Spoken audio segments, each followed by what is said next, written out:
Hi friends, welcome to our Shabbat story time. Today I'm going to read a book to you that is really popular on Shabbat. It's called the Shabbat Box, and maybe you have already read this book before, and if you have, that's awesome. Sometimes it's really fun to read a book again that we know and love. So let's take a look at the Shabbat Box.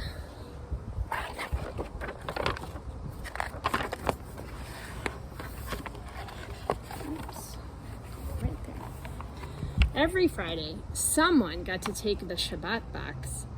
It was a shoebox covered in velvet with Shabbat written in Hebrew letters. Inside there were candlesticks, a kiddush cup, and a challah cover. Each week the teacher added fresh challah rolls with raisins. Everyone loved the box. There was only one problem. There was only one box. And there were 14 kids in the class. There was Eli and Sarah and Noah and Rachel and Sophie and Zachary and Sam and Rose and Ruth and Ira and Naomi and Julia and Rafi and Miriam. The rule was one turn per customer. And that meant Ira would have to wait until winter for his turn. "How long is it until winter?" he asked his mom. "After the leaves fall off the trees and the snow comes," she answered. "How long will that be?" asked Ira. About 14 weeks, said his mom.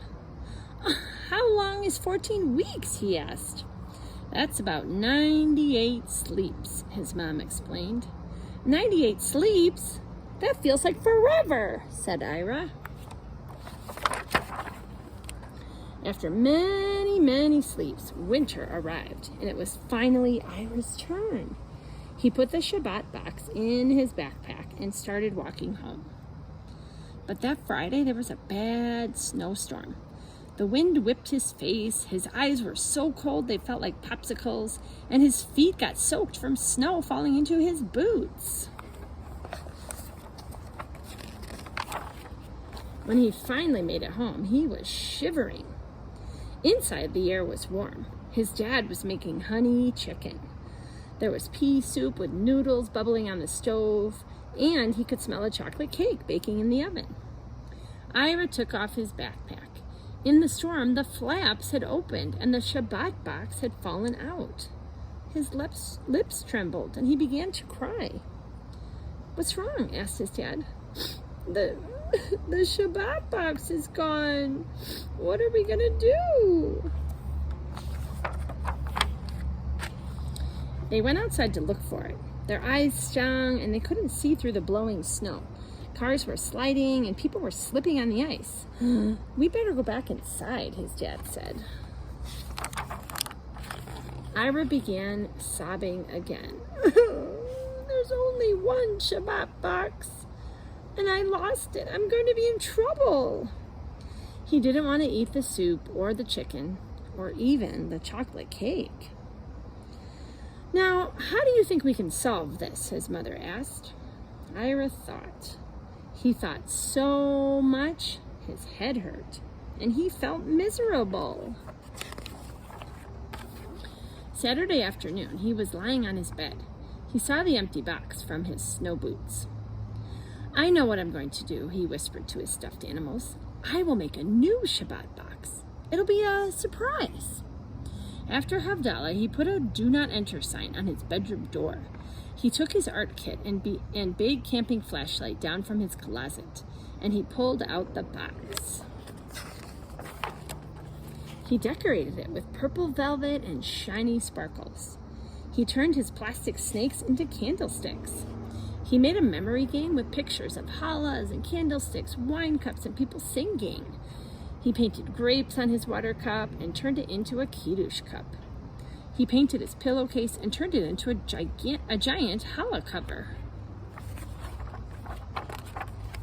He stayed up all night painting, pasting, and designing everything. He worked by flashlight under the covers of his bed. By the time he went to sleep, it was almost morning. On Sunday, he put lollipops and taffy and hard candy and chocolates into the box because Shabbat should be sweet. He wrapped the box in plastic in case it fell into a snowbank again.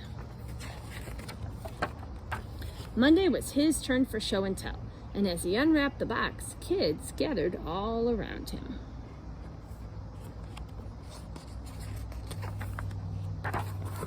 He told them the story of how he lost the box in the snow and how he tried to find it.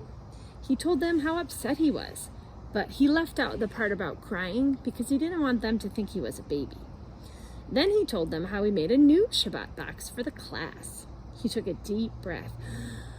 "I hope you like it," Ira said, and he opened the lid. Everyone peered inside. All the kids were jumping up and down, saying they wanted to take Ira's box home and eat the sweets and play the memory game and try out those cool candlesticks. "I have something for show and tell too," said the teacher. "But show and tell is for kids," Rachel protested. "Last Friday, on that day of the snowstorm, I forgot my mittens," the teacher explained. "So I went back to school to look for them because my hands were freezing. I saw something peeking out of the snow." She took a slightly crumpled box out of the cupboard. It was the Shabbat box. "The bad news, friends, is that the challah rolls were soggy," the teacher said. "But the good news is that the box dried out." "Now we have 2 Shabbat boxes," said Ira. "Only 49 more sleeps now until my next turn." The end. Oh, this book has directions how to make your own Shabbat box at the end. I love that story, friends. What a great way to celebrate Shabbat as a class. Maybe in the comments today, you could tell me what you're going to do with your family for Shabbat. All right, friends. Shabbat Shalom. Bye.